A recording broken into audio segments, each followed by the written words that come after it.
안녕하십니까. 뉴스데스크 강원입니다. 김건희 여사 공천 개입 의혹을 둘러싸고 여야 정치권의 공방이 치열합니다.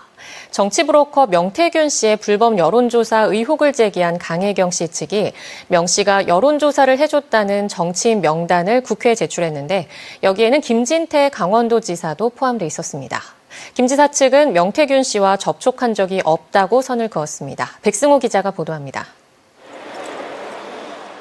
지난 2022년 전국 동시 지방선거를 앞두고 당시 강원도지사 국민의힘 김진태 예비의원은 컷오프에 불복해 국회 앞에서 단식 농성을 벌였습니다.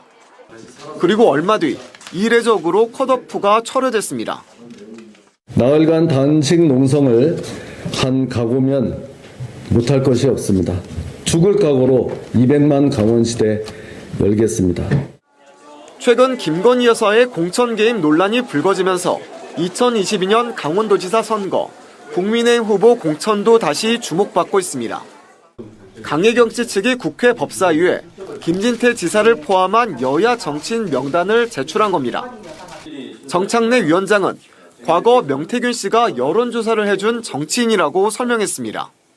강원 지역의 한 야당 정치인은 당시 김진태 예비후보가 김건희 여사를 찾아가 여론조사 결과가 더 앞섰는데 컷오프는 부당하다고 호소했다는 소문이 돌았다고 회상했습니다. 민주당을 이기기 위해서는 자기가 나가야 된다라는 논리로 김건희를 설득을 했다라는 얘기가 파다했었죠. 이 때문에 컷오프 결과가 뒤집히는데 김건희 여사가 영향을 미쳤다는 의혹이 일고 있는데 김진태 지사 측은 여론조사를 경선에 활용했다는 의혹은 대응할 가치도 없는 말도 안 되는 소리라며 단식 투쟁에서 경선한 거 세상이 다 안다고 공식 입장을 밝혔습니다. 또 강원 지역의 한 여당 정치인도 여러 여론조사에서 김 후보가 앞섰고 당원들도 반발해 컷오프가 뒤바뀐 것이라며 김 지사의 입장에 힘을 실었습니다. 김건희 여사 공천 개입 의혹에 대한 여야 공방전이 중앙 정치권을 넘어 지역 정치권으로 번지고 있습니다. MBC 뉴스 백소입니다. 오늘 새벽부터 향로봉에 30mm, 고성군 현내면에 25mm 안팎의 비가 내린 가운데 내일 오전까지 강원 전역에 비가 이어지겠습니다. 예상 강수량은 내륙과 산지 10에서 40mm, 동해안 5에서 20mm고 높은 산지에는 비와 눈이 섞여 내리는 곳이 있겠습니다.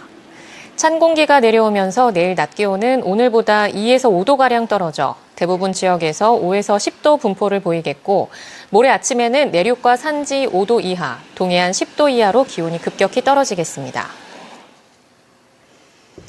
동해 중부 해상에 강풍을 동반한 높은 파도가 일 거란 예보가 발표되면서 해경이 오는 24일까지 사흘간 연안사고 위험예보 주의보를 발령했습니다.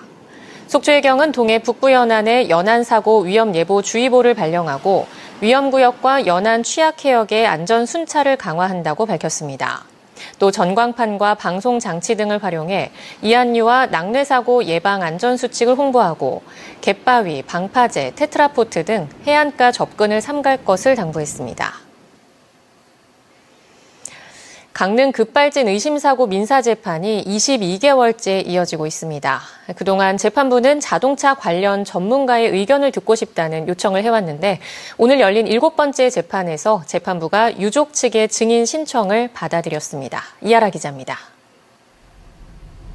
지난 2022년 12월 12살 이도연 군이 숨지고 운전자 할머니가 크게 다쳤던 강릉 급발진 의심사고. 유족은 사고 이후 지금까지 22개월 동안 사고 재현 시험 등을 통해 차량 결함으로 인한 급발진을 증명하기 위해 노력해왔습니다. 하지만 제조사 측은 그때마다 여러 가지 이유를 들어 유족의 주장을 반박해왔습니다. 재판부는 재판 과정에서 여러 차례 전문가 증인 신문이 필요하다고 말해왔는데 오늘 열린 7번째 심리에서 재판부는 사고 차량에 장착된 전자제어 장치 ECU를 제조한 회사에서 시스템 엔지니어로 근무한 경험이 있는 박정철 변호사를 증인으로 채택했습니다. 쟁점이 되고 있는 핵심 장비 전문가의 증인 채택은 이번이 처음입니다. EDR에서 기록되는 변수는 차속이라든지 엔진 RPM, 가속 페달, 브레이크 페달, 밟음량 정도만 하기 때문에 그것만으로는 엔진 출력이 어떻게 형성되었는지를 조사한다는 것 자체가 좀 넌센스라고 생각합니다. 유족 측은 그동안 증인으로 나설 전문가를 찾는데 어려움을 겪어왔습니다. 자동차학과 교수님들, 자동차 업계에 종사했다가 퇴직한 분들, 이런 분들을 이제 수배하고 또 증인 요청을 드렸지만 계속 저희가 하기 어렵다. 이러한 이제 답을 들어왔었거든요. 현행법상 자동차 결함이 생기면 그 원인을 소비자가 직접 입증해야 합니다. 강릉경찰은 지난해 10월 운전자 할머니에게 혐의가 없다고 결론 내렸지만 검찰이 2달 뒤 경찰에 재수사를 요청했고 경찰은 지난달 또다시 혐의 없음 결론을 내렸습니다. 당시 검찰은 민사소송 과정에서 나올 수 있는 추가 감정 결과를 더 검토해야 한다는 입장이었습니다.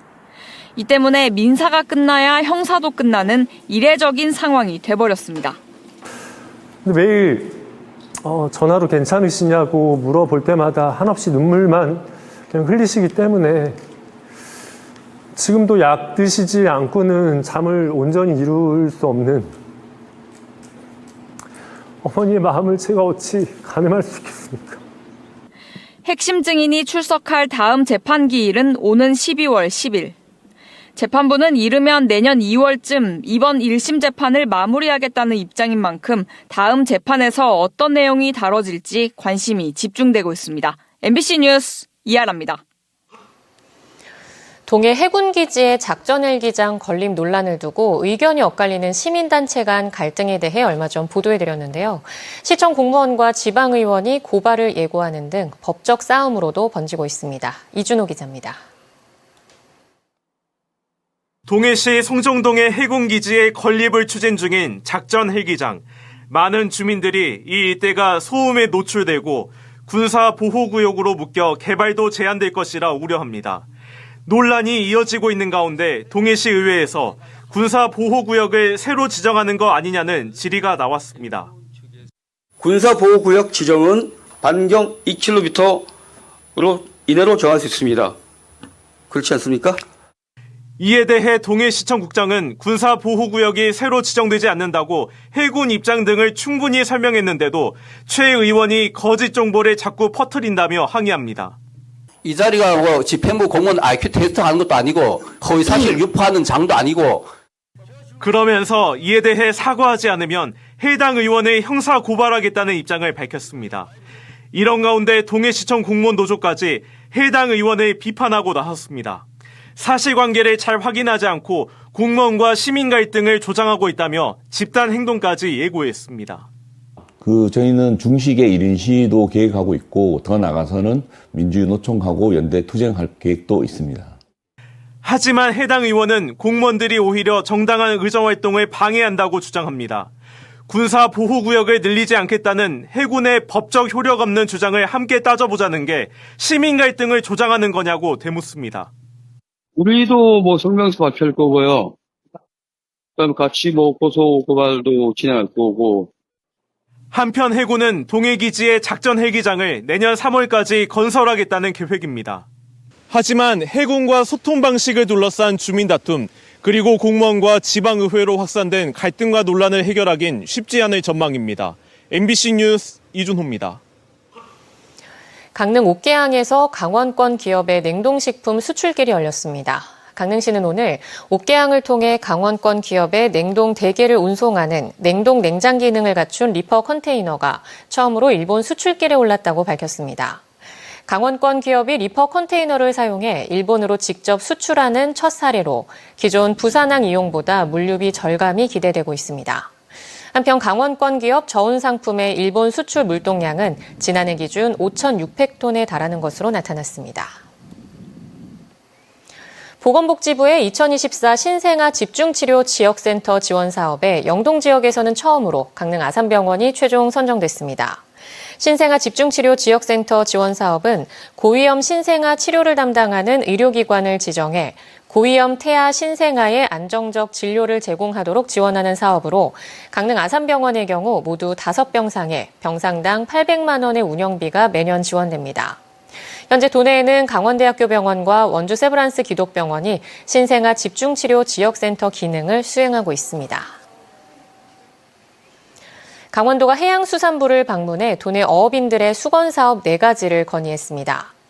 김명선 강원도 행정부지사는 어제 해양수산부 송명달 차관을 만나 삼척 임원항 태풍 피해 방지 보강공사 조기 준공, 양양 남해항 수산물 직매장 건립, 토사 매몰 어항 준설용 어항관리선 상시 배치, 외국인 어업근로자 복지회관 지원 등 4가지 사업을 건의했습니다.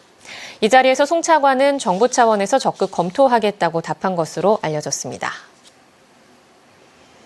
제6회 강원도 일자리 대상 수상기업에 도내 9개 기업이 선정됐습니다. 강원도와 강원도경제진흥원이 선정한 제6회 강원특별자치도 일자리 대상에는 대상 수상자로 횡성의 K프라이드, 우수상의 강릉 동신렌탈과 속초 대도 F&D 등 8곳이 포함됐습니다. 수상기업들은 고용환경 개선사업 참여기회와 중소기업 육성자금 지원사업 우대, 해외시장 개척사업 우대, 지방세 세무조사 유예 등의 지원을 받게 됩니다. 다음 달 1일까지 고성 지역 내 38개의 사과와 배 농가를 대상으로 과수화상병과 가지 검은 마름병 4차 정기 예찰이 진행됩니다.